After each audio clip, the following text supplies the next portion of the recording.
Iran শেষ, এবার Erdogan আর পাকিস্তানকে বাস দেওয়ার শখ করছে ইসরায়েল। যে ইরানকে এতদিন পর্যন্ত ইসরায়েল নিজের 1 নম্বর শত্রু বলে মনে করত, সেই ইরানকে কোণঠাসা করার পর এবার ইরানের রাডারে চলে এসেছে 2 নতুন দেশ, তুরস্ক এবং পারমাণবিক শক্তিধর পাকিস্তান। সম্প্রতি মক্কার পবিত্র ভূমিতে বসে গঠিত হয়ে গেছে তথাকথিত ইসলামিক ন্যাটো, যার মূল কারিগর তুর্কি প্রেসিডেন্ট রেসেপ তাইয়িপ এরদোয়ান। কিন্তু ভারতের চোখ এড়িয়ে বা ইসরায়েলকে অন্ধ রেখে কি এই জোট টিকে থাকতে পারবে? আজ এমন কিছু তথ্য আপনাদের সামনে উন্মোচন হতে চলেছে যা মূলধারা সংবাদ মাধ্যমগুলো আপনার কাছে সম্পূর্ণ চেপে গেছে।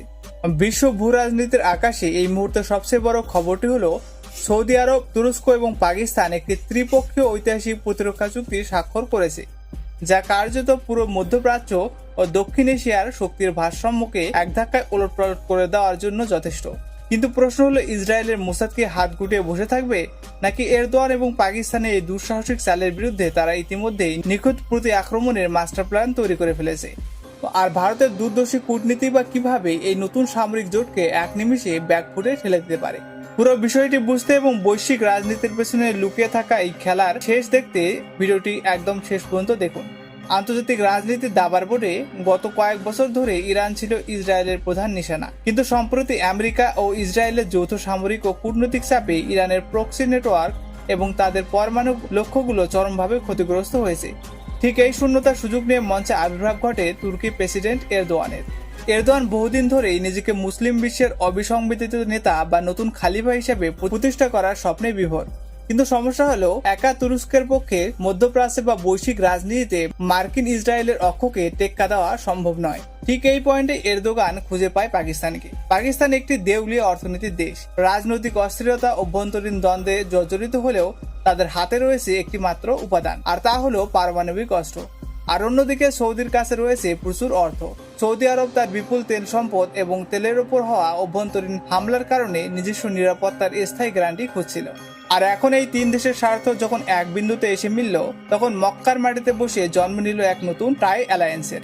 কিন্তু ইসরায়েলের গোয়েন্দা সংস্থা এবং শীর্ষ নেতৃত্ব এই জোটকে অতি সাধারণ কোনো রাজনৈতিক পদক্ষেপ হিসেবে দেখছে না। ইসরায়েল খুব ভালো করেই জানে যে এটি আসলে একটি সুন্নি অ্যাক্সিস।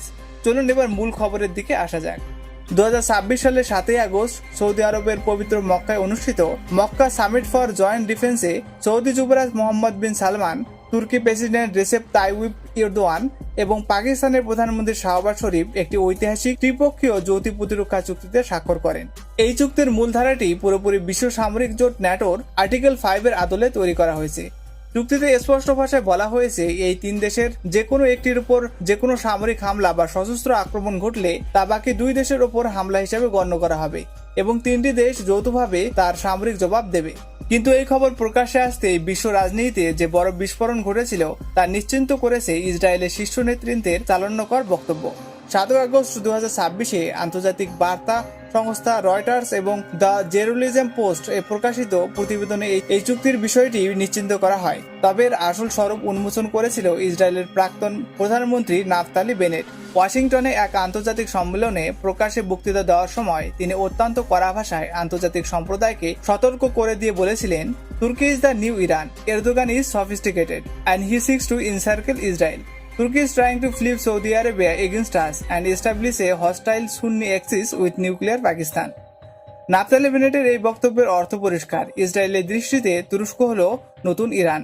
তেল আবিব বুঝতে পেরেছে যে শিয়া শাসিত ইরানের শক্তি কমে যাওয়ার পর এখন তুর্কি প্রধান এরদোয়ানই পাকিস্তান এবং সৌদিকে সঙ্গে নিয়ে ইসরায়েলকে চারদিক থেকে ঘিরে ফেলার চেষ্টা করছে। এখন মূল প্রশ্ন হলো, কাগজে কলমে স্বাক্ষর হওয়া এই ইসলামিক ন্যাটো কি সত্যি ইসরায়েল বা ভারতের জন্য কোনো বড় হুমকি তৈরি করতে পারবে, নাকি এটি শুধু ক্যামেরার সামনে হাসি মুখের ফটো অপারেশন এবং একটি কাগজের বাগ? আসুন অতি সহজ ভাষায় এটি বিশ্লেষণ করা যাক। সামরিক পরিভাষায় একে বলা হয় কালেকটিভ ডিটারেন্স বা যৌথ প্রতিরোধ ক্ষমতা। এর অর্থ হলো, আমাকে মারলে আমার 2 ভাই এসে তোমাকে মারবে। শুনতে এটি খুব শক্তিশালী মনে হলেও বাস্তবে এর মধ্যে রয়েছে মারাত্মক সব প্রযুক্তিগত এবং ভৌগোলিক গলদ।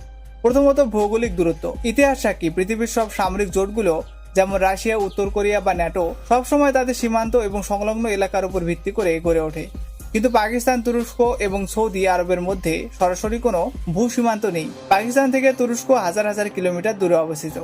কালকে যদি ভারত পাকিস্তানের বিরুদ্ধে কোনো সার্জিক্যাল স্ট্রাইক বা সামরিক অভিযান চালায়, তবে তুর্কির পদাতিক বাহিনী বা সৌদি ট্যাঙ্ক কিভাবে পাকিস্তানের সীমান্ত পাহারা দেবে? তারা বড়জোর কিছু ড্রোন বা টেকনিশিয়ান পাঠাতে পারে, যা ভারতের শক্তিশালী প্রতিরক্ষা ব্যবস্থার সামনে তাসের ঘরের মতো ভেঙে পড়বে। দ্বিতীয়ত, অর্থনৈতিক অসারতা। পাকিস্তান বর্তমানে সম্পূর্ণ অর্থনৈতিক ধ্বংসের মুখে দাঁড়িয়ে থাকা একটি দেশ। তারা মনে করছে এই প্রতিরক্ষা চুক্তির বিনিময়ে সৌদি আরবের কাছ থেকে বিলিয়ন বিলিয়ন ডলারের অনুদান বা তেল সাহায্য আসবে। কিন্তু সৌদি আরব নিজেও খুব ভালো করে জানে যে মধ্যপ্রাচ্যের সংঘাত বাড়লে তাদের নিজস্ব তেল অবকাঠামো সবচেয়ে আগে আক্রান্ত হতে পারে। তাছাড়া এরদোয়ানের নিজের দেশে মুদ্রাস্ফীতি ও অর্থনৈতিক সংকট চরম, ফলে কেবল কাগজের চুক্তিতে সই করেই কোনো দেশের যুদ্ধের ময়দানে লাখো লাখো সৈন্য পাঠাতে পারে না। তৃতীয়ত, অতীতে এ ধরনের চুক্তির রেকর্ড। রাশিয়া ও আর্মেনিয়ার মধ্যকার CSTO চুক্তির কথা স্মরণ করুন। চুক্তি অনুযায়ী আর্মেনিয়া আক্রান্ত হলে রাশিয়ার সাহায্য করার কথা ছিল, কিন্তু আজারবাইজান যখন আক্রমণ করলো, রাশিয়া তখন শুধু দেখলো। ঠিক একইভাবে সৌদি আরব এবং পাকিস্তানের মধ্যে গত বছরগুলোতে সামরিক সমঝোতা থাকলেও ইয়েমেনের হুতিরা যখন সৌদির ওপর ক্ষেপণাস্ত্র বর্ষণ করেছিল, পাকিস্তান কিন্তু একজন সৈন্যও পাঠায়নি। ফলে এ ধরনের যৌথ চুক্তির বাস্তবায়ন যুদ্ধের ময়দানে প্রায় শূন্যের কোঠায় নেমে আসে। ইসরায়েল ইতিমধ্যে বুঝতে পেরেছে যে এরদোয়ানের মূল উদ্দেশ্য হল পরমাণু শক্তিধর পাকিস্তানকে সামনে রেখে মধ্যপ্রাচ্যে নিজের প্রভাব খাটিয়ে একচ্ছত্র আধিপত্য বিস্তার করা।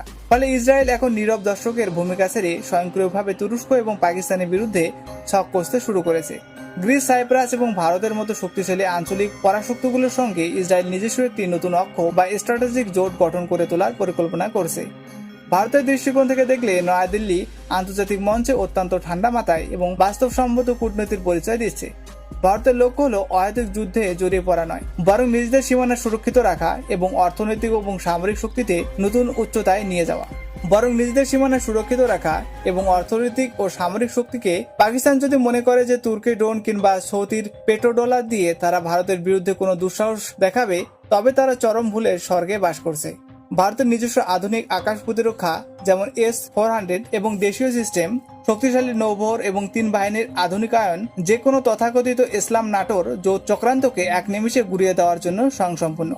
বিশ্ব রাজনীতির রং আজ দ্রুত বদলাচ্ছে, কিন্তু একটি কথা আমাদের স্মরণ রাখা দরকার: কাগজে সই করে জোট বানানো সহজ, কিন্তু যুদ্ধের ময়দানে টিকে থাকা কেবল সেই বীরদের দ্বারাই সম্ভব যাদের পেছনে রয়েছে সত্য, সমৃদ্ধ অর্থনীতি এবং অপরাজেয় দেশপ্রেম। পাকিস্তান দেউলিয়া হয়ে আজ কখনো আরবের দরজায়, আবার কখনো তুরস্কের দরজায় ভিক্ষার ঝুলি নিয়ে ঘুরছে। তারা নিজেদের সার্বভৌমত্ব ও পারমাণবিক অস্ত্রের মর্যাদা অন্যের টেবিলে বন্ধক রেখে সামরিক প্রতিরক্ষার মিথ্যা সান্ত্বনা করছে। অন্যদিকে ভারত আজ বিশ্বমঞ্চে স্বনির্ভর, আত্মনির্ভর এবং আত্মমর্যাদাশীল পরাশক্তি হিসাবে মাথা উঁচু করে দাঁড়িয়ে আছে। কোনো ইসলামিক ন্যাটো বা কোনো বাহ্যিক শক্তির ভারতের অগ্রগতি বা সুরক্ষাকে 1 ইঞ্চিও টলাতে পারবে না। ইসরায়েল এবং তুরস্কের এই খেলায় পাকিস্তান কেবল দাবা বোর্ডের একটি বোরে হয়ে থেকে যাবে, আর ভারত তার নিজস্ব শক্তিতে বিশ্বজয় করবে। আপনার কি মনে হয়, পাকিস্তানের এই নতুন সামরিক চাল কি সত্যি তাদের দেউলিয়া হওয়া থেকে বাঁচাতে পারবে, নাকি এটি তাদের আরো বড় বিপদের মুখে ঠেলে দিল? কমেন্ট বক্সে আপনাদের মতামত অবশ্যই শেয়ার করুন। জয় হিন্দ, বন্দে মাতরম।